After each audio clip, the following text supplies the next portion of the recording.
Maya était assise à la table de la bibliothèque, ses yeux passant de son manuel à la silhouette silencieuse en face d'elle. Le front d'Ethan était froncé alors qu'il griffonnait dans son carnet, complètement absorbé. Sa présence calme semblait toujours être un ancrage, comme une tasse de thé chaude lors d'une matinée froide. Elle savait que cela ne devait pas être ainsi, il n'était pas à elle pour être admiré. Maya secoua la tête, se forçant à revenir à sa lecture. Olivia était sa meilleure amie depuis le lycée, bruyante, énergique et charismatique sans effort. Elle adorait Ethan, et Maya savait qu'Ethan tenait aussi à elle. Pourtant, il y avait une tension silencieuse que Maya n'arrivait pas à chasser, comme si son cœur était tiré dans une direction qu'elle ne pouvait pas contrôler. « Ça va ?» La voix d'Ethan perça ses pensées. « Oui, » répondit-elle rapidement. « Juste fatiguée. »« Tu t'es épuisé dernièrement, » dit-il avec un sourire. « Ne te laisse pas brûler. » Ces mots portaient une chaleur qui persistait plus longtemps qu'il n'aurait dû. Au fil des semaines, les sentiments de Maya ne firent que grandir. Ce n'était pas seulement la gentillesse d'Ethan, c'étaient les petites choses, comme le fait qu'il se souvienne de son thé préféré, ou comment il savait instinctivement quand elle avait besoin de calme au lieu de conversation. Chaque geste attentionné érodait sa détermination. Un soir, Maya se retrouva seule avec Ethan dans un petit café.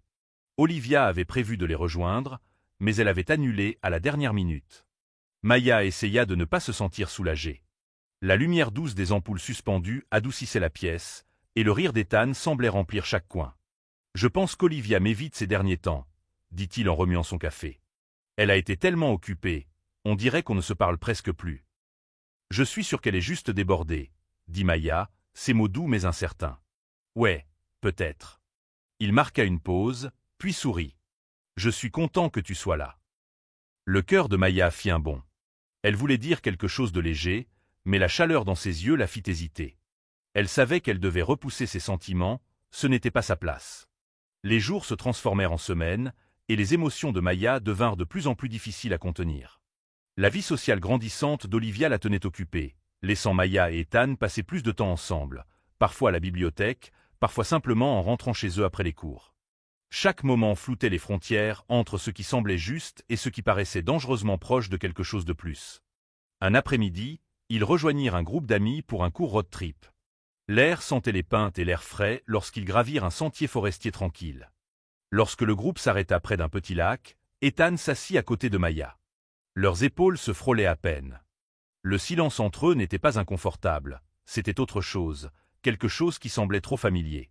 « Je sais que ça semble ridicule, » dit-il doucement, « mais j'ai l'impression que tu me comprends d'une manière que personne d'autre ne fait. » Le souffle de Maya se coucha un instant.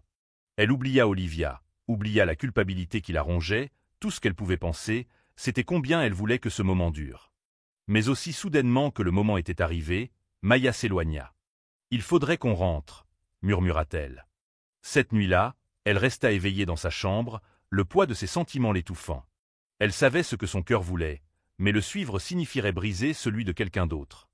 Maya tenta de prendre de la distance, mais peu importe combien elle essayait, le destin la ramenait toujours vers Ethan. Olivia avait commencé à passer plus de temps avec son stage, laissant Ethan se sentir isolé. Maya savait que ce n'était pas sa responsabilité de combler ce vide, mais elle ne pouvait s'en empêcher. Il continuait à la solliciter. Un soir, Ethan l'appela. Sa voix semblait tendue, fatiguée. « On peut parler ?» demanda-t-il. Lorsque Maya arriva au parc où il se retrouvait toujours, Ethan était déjà là, assis sur un banc, la tête dans ses mains. « Je ne sais pas ce qui se passe, » avoua-t-il. Olivia me répond à peine. « C'est sûrement qu'elle est débordée, » dit Maya, bien que sa voix manquait de conviction. « Je ne sais pas, » murmura-t-il. « J'ai l'impression de la perdre. » Maya voulait le réconforter, lui dire que tout allait s'arranger, mais les mots ne venaient pas. Au lieu de cela, elle s'assit avec lui en silence. Lorsqu'Ethan sourit finalement, c'était un sourire petit mais sincère. « Merci d'être là, » dit-il. Avec le temps, leurs moments ensemble devinrent plus fréquents. Ils se retrouvaient à la bibliothèque pour étudier, partageaient des conversations tard dans la nuit au téléphone, et prenaient même un café quand ils savaient qu'Olivia était occupée. Maya savait que c'était mal, non pas parce qu'ils avaient franchi une ligne, mais parce que ses sentiments devenaient de plus en plus forts. Un soir, alors qu'ils travaillaient sur un projet chez Maya, un orage soudain secoua les fenêtres. La pluie martelait contre le verre et l'électricité vacillait.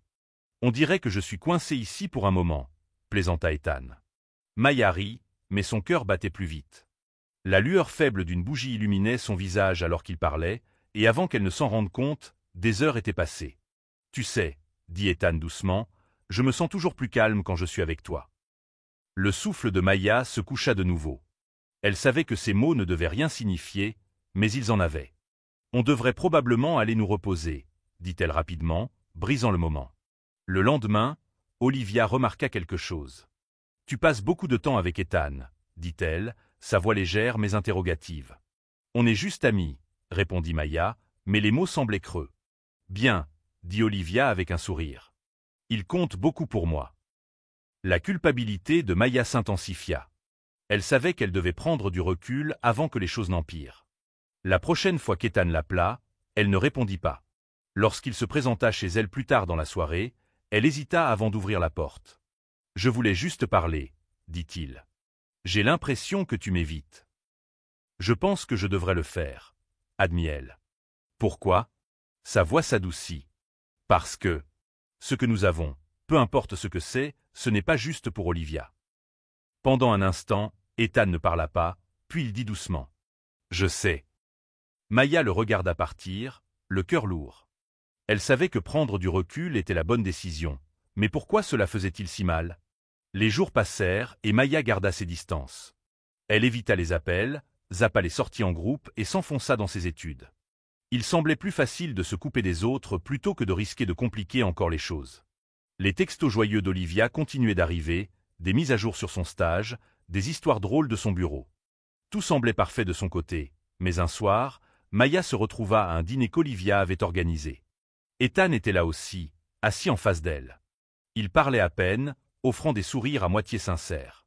Olivia, inconsciente de la tension, remplissait le silence. « Vous deux devriez passer plus de temps ensemble, » plaisanta Olivia. « Vous êtes parfois comme des jumeaux. » Maya força un sourire, tandis que le regard d'Ethan se baissait vers son assiette. L'air semblait suffoqué, et Maya s'excusa pour sortir un moment.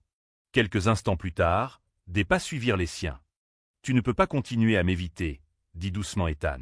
« Je ne le fais pas, » mentit Maya. « Si, tu le fais, » insista-t-il. « Et je comprends, mais tu me manques. »« Tu ne devrais pas, » répondit Maya fermement. « Tu es avec Olivia. »« Je sais, » dit Ethan, sa voix tendue. « Mais je ne sais pas comment arrêter de ressentir ça. » Le cœur de Maya se serra.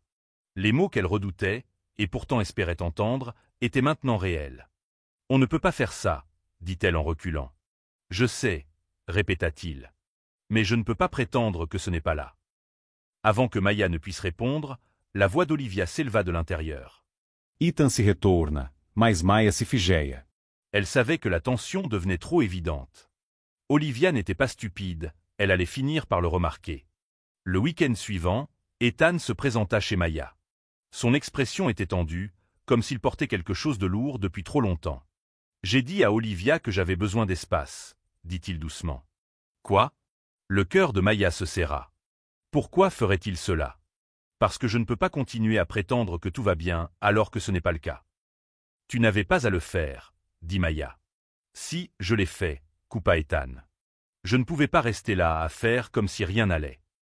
Maya secoua la tête. C'est exactement ce que je ne voulais pas. Avant qu'il puisse répondre, la voix d'Olivia résonna dans le couloir. Maya sentit sa poitrine se nouer alors qu'Olivia entrait, son expression froide et sur la défensive.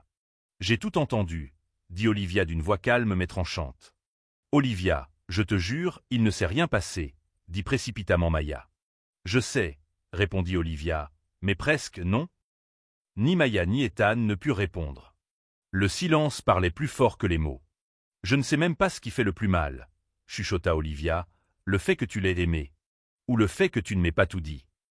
Je ne voulais pas te faire de mal, dit Maya, la voix brisée. Eh bien, murmura Olivia, retenant ses larmes, tu l'as fait.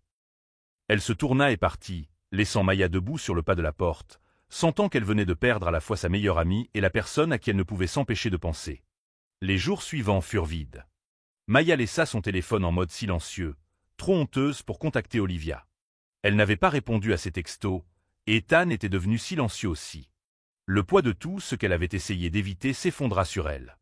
Un soir, Maya était assise sur son canapé, fixant son téléphone. Elle savait qu'elle ne pouvait pas laisser les choses comme ça. Après une profonde inspiration, elle appela Olivia. « Je ne sais même pas si tu vas écouter », commença Maya lorsque la tonalité du répondeur se fit entendre. « Mais je veux que tu saches que je ne t'ai jamais voulu de mal. Je n'avais pas prévu ça, mais je suis désolé. » Sa voix trembla. « Tu es ma meilleure amie, Olivia. Peu importe ce qui se passe, ça ne changera pas. » Des jours passèrent avant qu'Olivia ne réponde enfin. « Retrouve-moi au parc », disait son texto. Maya arriva tôt, l'estomac noué. Lorsqu'Olivia arriva, son visage était calme, mais ses yeux trahissaient sa douleur. « Je ne te déteste pas, » dit Olivia doucement, « mais je ne peux pas faire comme si ça n'avait pas fait mal. »« Je sais, » répondit Maya. « Et je jure que j'ai essayé de repousser ces sentiments. »« Je te crois, » dit Olivia en soupirant, « mais le pire, c'est que je l'ai vu venir. Je savais qu'Ethan s'éloignait, et je l'ai ignoré, parce que je ne voulais pas y croire. » Maya avala difficilement. « J'aurais dû te dire la vérité quand j'ai compris ce que je ressentais. »« Ouais, » dit Olivia doucement, « tu aurais dû. » Il y eut un long silence avant qu'Olivia n'ajoute. « Yeah. J'ai juste besoin de temps. »« Je comprends, » murmura Maya, alors qu'Olivia s'éloignait. Maya savait que les choses ne seraient plus jamais les mêmes, mais au moins, il y avait de l'espoir. Plus tard dans la soirée, Maya entendit un coup à sa porte. Lorsqu'elle l'ouvrit, Ethan était là. « Je voulais juste te dire que je suis désolé, » dit-il. « J'aurais dû être honnête avec Olivia plus tôt. Elle ne mérite pas ce qui s'est passé. »« Je sais, » répondit Maya, « mais je ne peux pas changer ce que je ressens pour toi. » Les yeux de Maya étaient brièvement déchirés entre ce que son cœur désirait et ce qui lui semblait juste. « Je ne peux pas faire ça, » dit-elle. « Pas maintenant, pas comme ça. »« Je comprends, » répondit Ethan en reculant. « Je voulais juste que tu saches. » Alors qu'il s'éloignait, Maya ressentit une étrange sensation de clôture. Elle ne savait pas ce que l'avenir réservait, si son amitié avec Olivia pourrait guérir complètement ou si ses sentiments pour Ethan s'effaceraient un jour. Mais pour l'instant, elle savait qu'elle avait fait ce qu'il fallait, prendre du recul pour laisser le temps guérir ce qui avait été brisé. Et parfois, faire ce qui était juste était le choix le plus difficile de tous.